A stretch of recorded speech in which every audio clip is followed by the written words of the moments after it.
Buenas tardes a todos y bienvenidos a vuestra cita semanal con las noticias del ajedrez asturiano aquí en Jaque Continuo. Como siempre tendremos la crónica del por equipos, comenzaron los playoffs, solo 2 rondas para que termine. Tendremos también una segunda parte del reportaje de la visita del Rey Enigma al espacio Arcos en La Felguera y una entrevista con los 2 historiadores más importantes del ajedrez asturiano en la actualidad, los hermanos Méndez.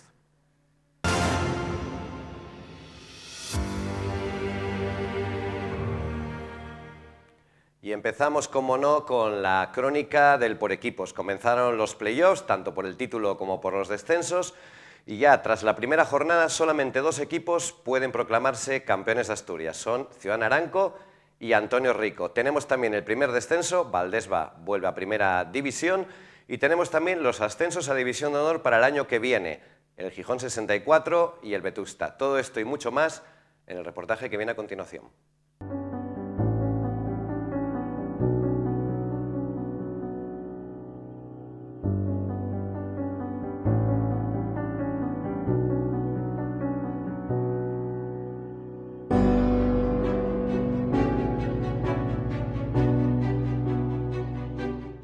Victoria cómoda en Gijón para el grupo, que certifica de esta manera su salvación matemática. Valdesba también certifica su descenso tras un bonito año compitiendo en División de Honor. Esperamos que vuelvan pronto.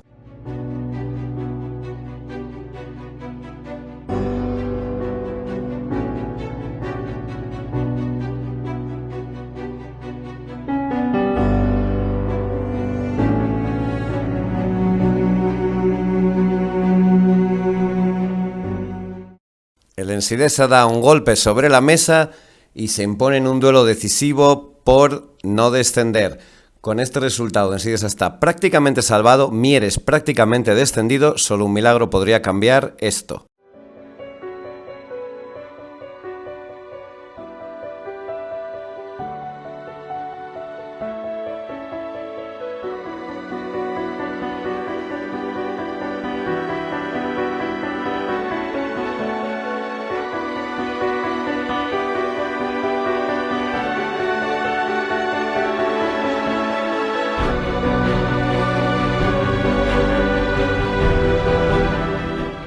En Coyoto, contundente victoria del Ciudad Naranco ante el Oviedo 93, 5,5 a medio. Paso adelante muy importante para el Naranco. El Oviedo 93, con muchísimas bajas, se despide matemáticamente del título.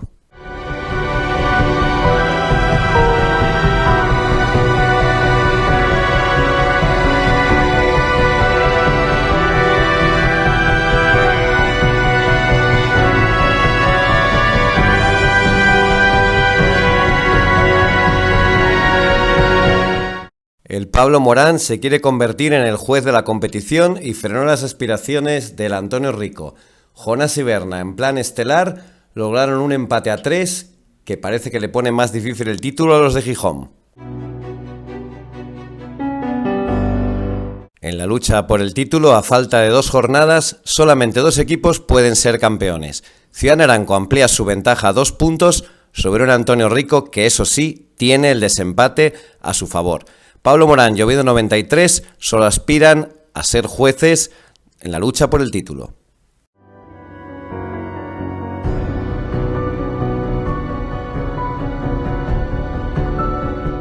La clasificación del playoff de descenso, encabezada por un grupo Covadonga ya salvado matemáticamente, seguido de Ensidesa. Mieres del Camino tiene muy pocas posibilidades y Valdesba con este resultado desciende matemáticamente a Primera División.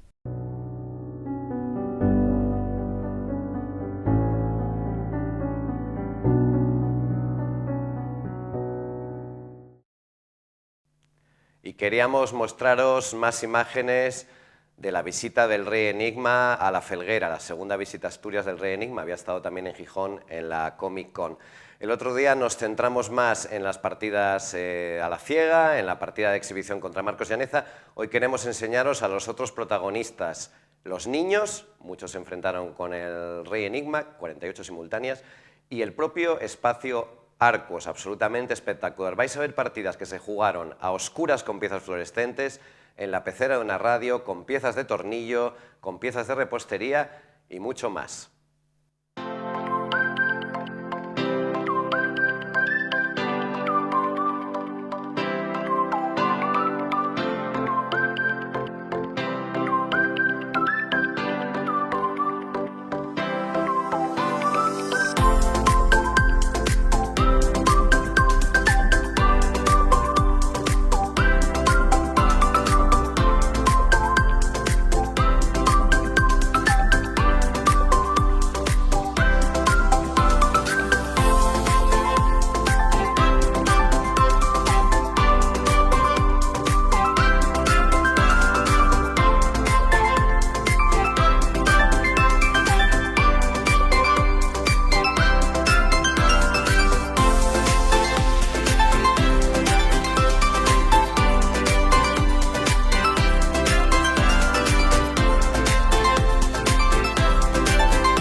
antes de disfrutar de la entrevista vamos a dar paso a la publicidad.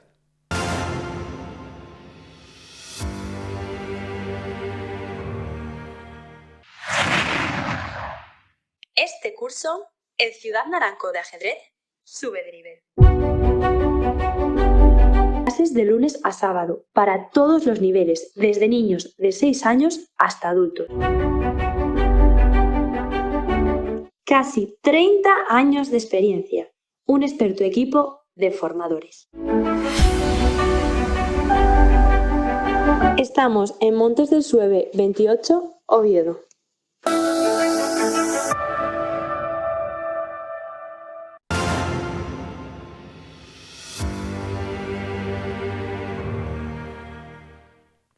Y hoy en Jaque Continuo vamos a hablar de historia del ajedrez asturiano, esa historia tan desconocida. Y tenemos el privilegio de tener a los hermanos Luis y Pedro Méndez Castedo, que están con nosotros y que están haciendo una labor absolutamente impagable para descubrir el pasado de nuestro ajedrez. Muy bienvenidos al programa. Gracias. Gracias. Es un placer estar aquí contigo. Lo mismo digo, de verdad, y yo sobre todo hoy tengo muchísima curiosidad porque vais a hablar de un montón de cosas que yo no conozco. Yo quería empezar, lo hablamos un poquitín antes de empezar, ¿cómo os pica la curiosidad? Porque vosotros no sois historiadores, sino que de repente os llama, supongo que de repente no, la curiosidad de saber, bueno, qué pasaba en el ajedrez asturiano, qué ha pasado en este siglo XX, ¿no? Ya, bueno, nosotros empezamos como ajedrecistas, jugando al ajedrez hace muchos años. El comienzo de nuestra historia como ajedrecista también es curioso, luego te lo contamos. Vale. Pero bueno, el tema de historia vino porque, bueno, nosotros siempre nos ha gustado mucho la historia del ajedrez, especialmente la historia del ajedrez europeo y del siglo XX y el asturiano. Y entonces empezamos en su día haciendo un blog que se llama Comentarios de Ajedrez, que algunos lo conoceréis. ¿El blog existe todavía? Sí, existe todavía. No está muy actualizado porque la verdad es que... Está un poco parado. Sí, está un poco parado. Comentarios de ajedrez. Comentarios de ajedrez. Y ahí empezamos metiendo cosas de historia del ajedrez asturiano que no aparecen en ningún lado. Y Asturias tiene una gran historia de ajedrez. Más tarde tuvimos la oportunidad de entrar a formar parte de la Comisión de Historia de la Federación. Ahí ayudamos en lo que pudimos y seguimos ayudando. Y como somos gente ambiciosa, dijimos, bueno, ¿por qué no hacemos algo que nos ha gustado siempre, que es la historia de los torneos internacionales de ajedrez de Gijón? Sí, el resultado está aquí. El resultado en su día fue... Sí, bueno, lo enseñamos a la cámara porque ahora mismo esto es una joya bibliográfica. Sí, este libro salió publicado por el Ayuntamiento de Gijón en 2014, se hizo una corta edición, que enseguida los aficionados de Gijón intentaron acogerse. Sí. Y de hecho nosotros nos quedamos, yo tengo 2 o 3, Luis tiene 3 aquí, y apenas quedan, y los que hay ahora mismo están en las bibliotecas públicas de Gijón, o sea que cualquiera que se interese por él puede tenerlo también en la biblioteca pública. Sí, me dijiste que en internet, bueno, a lo mejor en internet se buscar... puede comprar en algunos que hay a la venta, pero es muy caro. Es que te están pidiendo 200 y pico euros ya. Sí, es muy caro. Nosotros vamos a intentar hacer una edición nueva. A ver si cuando acabemos el trabajo que estamos haciendo ahora tenemos ya recopiladas más partidas, hay más datos, entonces se puede hacer una edición nueva. Y bueno, cuando esté hecha ya os la haremos. Luego, bueno, Luis tiene ahí la misma edición. Yo tengo aquí la misma edición en inglés. En inglés, porque la historia de los torneos internacionales de Gijón nos pareció muy interesante, aparte de la edición en español, que era muy corta. Entonces, en un momento de serendipia, se nos ocurrió decir, bueno, si lo escribimos en inglés y se lo ofrecemos a un editor internacional. En principio, contactamos con la editorial McFarlane, estadounidense, muy prestigiosa en editar libros de ajedrez, y le mandamos el ejemplar en español. El editor nos contestó que sí, que estaba interesadísimo, pero que lo teníamos que escribir en inglés. Claro. Que ellos no lo traducían. Entonces, bueno, pues a nuestros 60 años aprendimos inglés. ¿En serio? ¿En serio? En serio. ¿Desde cero o no? Desde cero, bueno, sí. Aprendimos inglés. Si me puedes dejar el libro, bueno, esta editorial además sí, efectivamente, de las más McFarlane, ¿no? De las más prestigiosas. Sí. Entonces aprendimos inglés, aprendimos a escribir inglés y bueno, contratamos un corrector también, después de estudiar inglés, y que nos ayudó en la corrección y demás, y lo escribimos en inglés. Lo escribimos totalmente en inglés. Más mérito todavía. Y una vez escrito en inglés, se lo enviamos y lo aceptaron en la Macfarlane. Ocurriendo lo que suele ocurrir aquí mucho, ¿no? Que es que nadie es profeta en su tierra y que realmente les interesa más nuestra historia fuera que De hecho, aquí, ¿no? este se lo hemos ofrecido a casi todas las editoriales españolas y no lo han querido. Bueno, bien, ahí queda eso. Bueno, bien. es que la historia del ajedrez en Asturias es muy interesante, porque si nosotros que ya la tenemos bastante estudiada en el siglo XX, realmente Asturias en el siglo XX siempre fue una potencia en el ajedrez. Antes de la guerra civil, en los años, a principios de siglo, sobre todo en los años 20 y 30, la potencia en ajedrez en Asturias era el Ateneo Obrero de Gijón. El Ateneo Obrero de Gijón, que desapareció desgraciadamente después de la guerra más civil. o menos, sí. Y era allí donde se estaba todo. Además, estaba el Centro Asturiano de La Habana, la famosa institución de Asturias por todo el mundo, ¿no? El Centro Asturiano de La Habana. En esos dos núcleos, sobre todo en el Ateneo Obrero, se gestaron todas las figuras del ajedrez asturiano de antes y de después de la Guerra Civil, de los años 30 y de los años 40. Después de la Guerra Civil desapareció el Ateneo Obrero, pero empezó, para quien lo conozca, claro, esto la gente joven no lo conoce, pero en aquella época en España había una institución cultural que eran Educación y Descanso. Sí, Educación y Descanso. Sí. Entonces, en Oviedo, el que llevó el ajedrez en esa época era Educación y Descanso. Y en Gijón, los que llevaron el ajedrez en aquellos años, era, claro, no podía haber un Ateneo Obrero, por temas de ideología política, pero sí que había casino. Entonces se creó el Casino de la Unión de los Gremios, que es un título muy importante para aquella época, porque llevaron el ajedrez después de la Guerra Civil en Gijón. Son los que hacen los famosos torneos de Gijón. Y fueron los que empezaron a organizar los torneos de Gijón. Y hay una figura que es fundamental en aquella época, que es Félix de las Heras. Félix de las Heras era el alma de los torneos, fue el organizador de todo.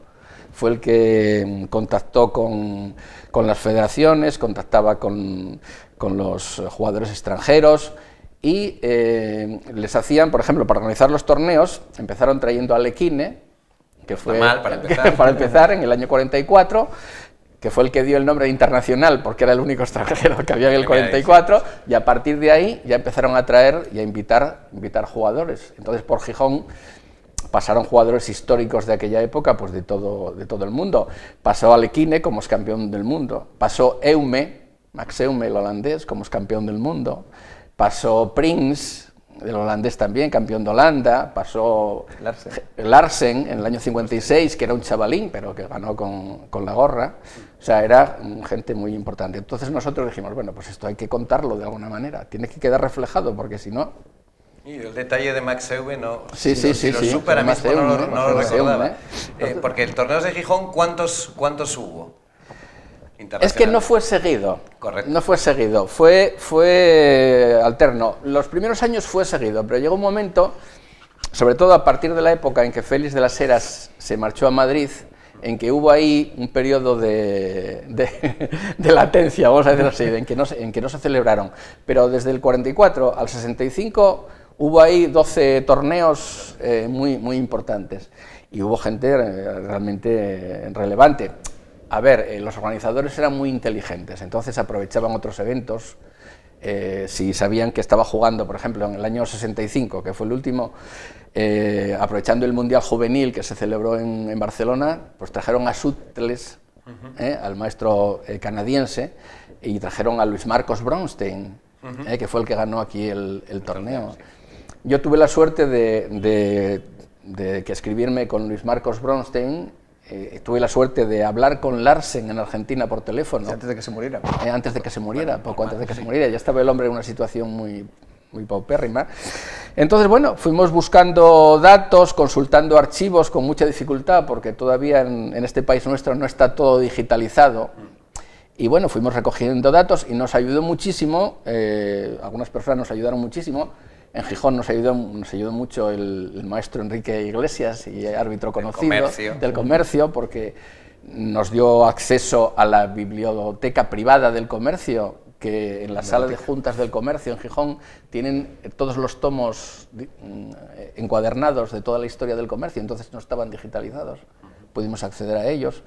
Hubo gente que nos dio material, como la hija del doctor Salas. El doctor Salas era el psiquiatra más famoso de Asturias en los años después de la Guerra Civil. Tenía un sanatorio allí al lado de la Plaza de Toros y era un gran coleccionista de bibliografía de ajedrez y un gran ajedrecista. Entonces era el que publicaba todas las crónicas de los torneos en la prensa, y su seudónimo era el doctor Intríngulis. Ese nombre sí me suena. El doctor Intríngulis. Era muy bueno además escribiendo, y además ponía dinero a la hora de organizar los torneos, porque a los jugadores extranjeros les hacían una oferta que no podían rechazar. Es decir, los traían aquí, se lo pagaban todo, incluidos los vicios, se lo pagaban todo, traían a su familia si querían, estaban encantados de venir a Gijón. De hecho, Gijón en aquella época y Asturias, el ajedrez asturiano, apareció en las mejores revistas de ajedrez de Europa, entre ellas en la revista Chess, que era la famosa revista que en esa época publicaba el inglés Baruch Harold Booth. Baruch Harold Booth jugó los torneos de Gijón y los de Avilés, en el 47 y en el 48, y él era el editor de la revista. Entonces él publicaba en su revista y además escribía la columna en el famoso Illustrated London News, la famosa revista ilustrada tal. Sí. Era una revista que la columna de ajedrez la llevó Staunton, la llevó gente ilustrísima, y Baruch Harold Booth publicaba allí. Entonces Gijón aparecía, se le nombraba, se decía que Gijón era una villa vacacional. Sí, un poco como San Sebastián y Santander. Exactamente, exactamente. Sí. Bueno, sigue siéndolo. Sí. Entonces todo eso lo fuimos recopilando y lo fuimos poniendo ahí. Entonces aquí están todos los torneos. Además intentamos... Voy a cogerte el relevo. Sí, Que ya no me deja hablar. No podéis. A nosotros nos gusta hablar mucho, ¿eh? A mí también. Mira, intentamos, combinar dos cosas importantes en el libro, y lo hacemos en aquel también y en el que estamos ahora, que es combinar la historia, el texto, con las partidas. Sí, son las partidas comentadas. Para que bueno, sea un libro de ajedrez atractivo, ¿no? Y en la estructura que pensamos es, bueno, hay que darle un poco de incentivo histórico. Entonces, empezamos con una anécdota en la introducción y a continuación la estructura de los capítulos siempre es la misma. Aparece torneo. Sí, torneo, dos cuadros de clasificación, el final y el ronda a ronda, que no es corriente. Entonces, sí. Luego, cuando empezamos a contar la crónica del torneo, siempre empezamos con una introducción histórica en cada capitulín. ¿Qué pasaba en aquella época? Para ubicarlo. Para ubicarlo, bueno. En Gijón y en el mundo, ¿no? Por ejemplo, mira, aquí el primer capítulo dice: el verano gijonés discurría plácido y lúdico, plagado de ofertas que ayudaban a olvidar a sus habitantes la dureza de la posguerra. Nuestros conciudadanos podían dirigir su atención tanto a la actuación de Conchita Piquer en el Continental como a los partidos de fútbol del torneo de tertulias en el campo de los Fresnos, o los espectáculos del circo Feijó o las competiciones de balandros en el club de regatas. Pero ninguno imaginaba que en julio iba a comenzar un acontecimiento Vale, y ubicamos un poco el torneo, en otros mencionamos los torneos de ajedrez de aquella época y tal. A continuación, un poquitín la crónica del torneo y una biografía del vencedor. En principio, vencedor. Y luego ya empezamos con las partidas. Hay algunas comentadas. Sí, bastante. Y otras que no... que están solamente sin comentar, porque si no sería un libro enorme, ¿no? Y así van todos los... Intentamos darle algún atractivo en los capítulos porque, bueno, es interesante que el título diga algo, ¿no? Por ejemplo, el primer capítulo, la victoria de un dios menor, Alequine. La victoria de un gran aficionado, Antonio Rico. Ahí quería yo. Bueno, dos figuras, porque estamos hablando como siempre de jugadores extranjeros, cuando por aquí pues ha pasado Medina, Arturo Pomar, la posición que tenemos en el tablero son las tablas de Alequín con Arturo Pomar, cuando Arturo Pomar solo tenía 12 años, y la gran figura asturiana, Antonio Rico, que hoy da nombre a un club, como todos sabemos. Vamos a ver un poquitín de Antonio Rico. Bueno, Antonio Rico, esa gran figura del ajedrez para nosotros, La mayor. Al final es la mayor, sí, importante figura del ajedrez asturiano del siglo XX. Antonio Rico es natural de Tineo. Antonio era hijo de, creo que era del notario. Sí. Y bueno, fue el ajedrecista más importante porque, imagínate, en aquella época todo el mundo era amateur, ¿no? Eran gente que tenía su profesión, tenía su tal. Incluso había algún profesional en aquella época, bueno, podemos contarlos desde una mano, en España, y en Asturias, por supuesto, ninguno. Antonio Rico fue durante toda su vida funcionario del Instituto Nacional de Previsión, la Seguridad Social en su origen. Y salía de trabajar para jugar los torneos internacionales de Gijón. Y tenía era un talento enorme, era un táctico extraordinario, jugador de ataque, que seguramente no estudió mucho ajedrez durante su vida, porque pues ni había tantos medios, ni tuvo tanto tiempo, ni tal, ni clases. Pero tenía tal capacidad que durante los años 40, estaba en la élite del... Sí, yo me acuerdo cuando hablamos con su familia, cuando fuimos a pedirle el material que tenían, que nos cedieron las partidas que tenían y algún dato más, nos dijeron que él había estado valorando seriamente hacerse profesional, pero que al ver a Lequine, que era el campeón del mundo, y lo mal que vivía en aquella época, pues que se echó para atrás. Dijo que no, y entonces siguió trabajando toda su vida en el Instituto Nacional de Previsión. Nos contaba también su familia que tenía una mente para el cálculo prodigiosa. De esto decía, no, en casa era muy conocido, pues las anécdotas de darle 8 números de carnet de identidad, leérselos y sumarlos mentalmente. En el momento, o sea, hechos de este tipo.